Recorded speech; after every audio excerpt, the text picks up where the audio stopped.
Sœur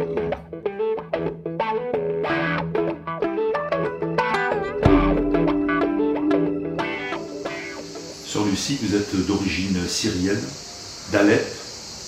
À quand remonte votre dernier voyage en Syrie? Et pouvez-vous nous raconter ce que vous avez vécu? Comment cela s'est-il passé? J'ai été en Syrie, comme vous avez dit que je suis d'Alep. Ma dernière voyage était en 2012, en été. Je suis allée, c'était prévu pour un mois. Et j'ai raccourci le voyage. Je suis restée seulement 10 jours. Parce que c'était très très dangereux. À Alep, c'était presque pas possible de repartir. Déjà, la France a fermé les vols pour Syrian Air. Pourtant, j'ai été l'aller avec Syrian Air. Le retour 10 jours après, il n'y a plus ce vol. Donc, c'était pas terrible à Alep. Depuis, j'ai pas pu retourner. Vous avez toujours de la famille en Syrie? J'ai de la famille en Syrie, à Damas, à Homs, à Alep, des frères, des sœurs. Et je fais venir avec l'aide de ma congrégation quelques personnes, ma mère, et des sœurs et frères aussi, avec leurs enfants qui sont aidés par ma communauté religieuse. Vous vous occupez également de l'accueil de familles de réfugiés syriens. En avez-vous beaucoup accueilli? Et comment peut s'organiser le passage depuis la Syrie jusqu'à la France? Est-ce qu'il y a des organismes qui travaillent dans ce sens, qui vous aident? Comment cela fonctionne-t-il aujourd'hui? C'est-à-dire, on est pris de coup.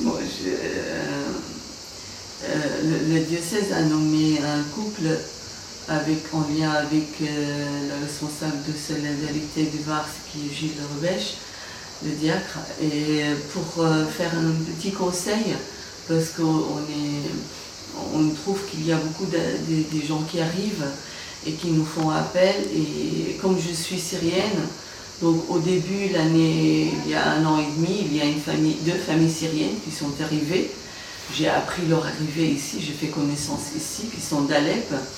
D'autres qui sont là depuis, qui sont une famille irakienne composée de 7 personnes qui sont là depuis 7 ans, que la France a fait venir à cause du crime atroce qu'ils ont subi.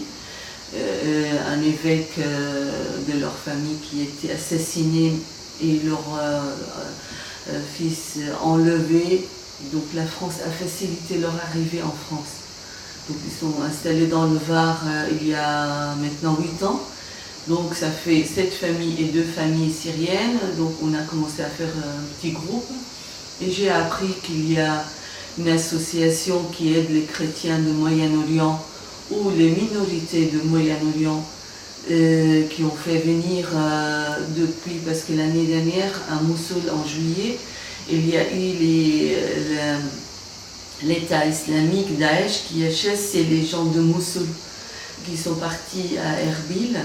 Et là, il y a eu 30 personnes qui sont arrivées il y a 6 mois, en décembre 2014, dans le Var, là au Var. Donc on a essayé de les aider. Donc avec le conseil que le diocèse a nommé ce couple, et Gilles Rebèche et nous, on s'organise comme on peut, au moins pour les démarches administratives qui sont très très très compliquées, pour des gens qui arrivent, qui ne parlent pas la langue, et qu'on dit vous faites ça, et mais quand on est loin, on ne sait pas circuler en voiture et on ne sait pas parler, c'est très dur. Voilà. Donc la France facilite donc plus ou moins l'accueil de demandeurs d'asile, mais après les démarches au quotidien, ils sont livrés à eux-mêmes. Si je peux me permettre de dire une femme irakienne, moi je prends un exemple, mais ça montre l'ampleur de la difficulté.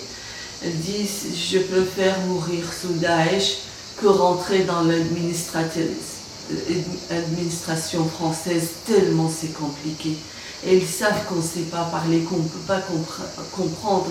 et ils nous bombardent de courriers et qui se trompent avec 3 fois le même courrier. C'est des choses simples pour un Français, même je dis c'est pas simple pour un Français. À plus forte raison pour quelqu'un qui est chassé de son pays. Donc je fais beaucoup d'interprètes, beaucoup de téléphones pour faciliter les choses, mais je peux vous dire qu'il y a de la galère aussi pour ces migrants. Voilà. Comment s'organise le départ d'une famille depuis la Syrie? C'est beaucoup de temps. Moi, si je prends l'exemple de ma famille, qui 2 ans et demi.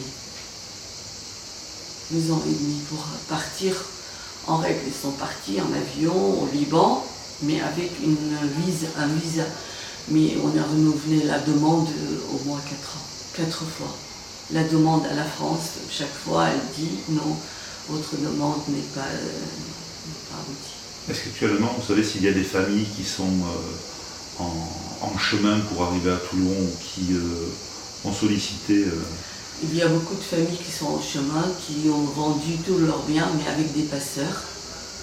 Il y a beaucoup de familles que je connais qu'on n'a pas de nouvelles depuis 4 mois. On ne sait pas s'ils sont morts ou s'ils sont vivants.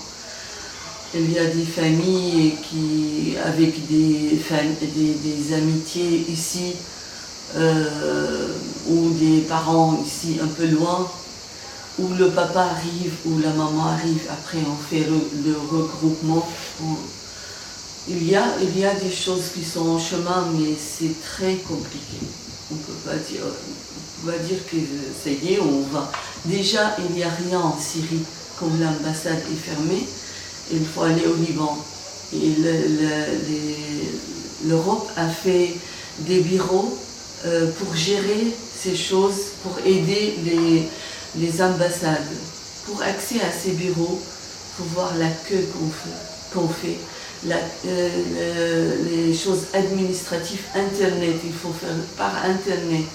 Il faut des garanties, il faut des assurances, il faut beaucoup d'argent dans les banques. Comme si on est riche et on n'a que ça à faire. Il n'a pas pris en compte la difficulté d'un peuple qui a perdu tous ses biens et qui sont dans l'exode. Il veut sauver sa vie. Le diocèse a également prévu une action très symbolique le 15 août. Oui. Que toutes les cloches de toutes les églises soient en même temps à midi. Il n'y a actuellement que l'espérance qui nous tient. L'espérance avec grande E pour des gens qui ne sont pas forcément croyants, ils ne peuvent pas comprendre. Mais moi, Lucie, une femme que mon pays est détruit aujourd'hui, on a l'espérance qui tient. Quand on voit les petites choses, des gens qui nous donnent un coup de main, la facilitation de petites choses, on s'accroche à ça. Si on ne s'accroche pas, on va mourir des espérances, on va mourir de... Mais ma foi dit que c'est possible. La galère de tous ces gens, c'est pas pour rien. Il y a quelque chose qui ensemence aujourd'hui, mais qui ça va aboutir, mais quoi? Donc, je tiens à cette espérance. Donc, une cloche sonnée, c'est pas pour rien. Une prière, une bougie, parce que il y a pas le mal n'a pas le dernier mot.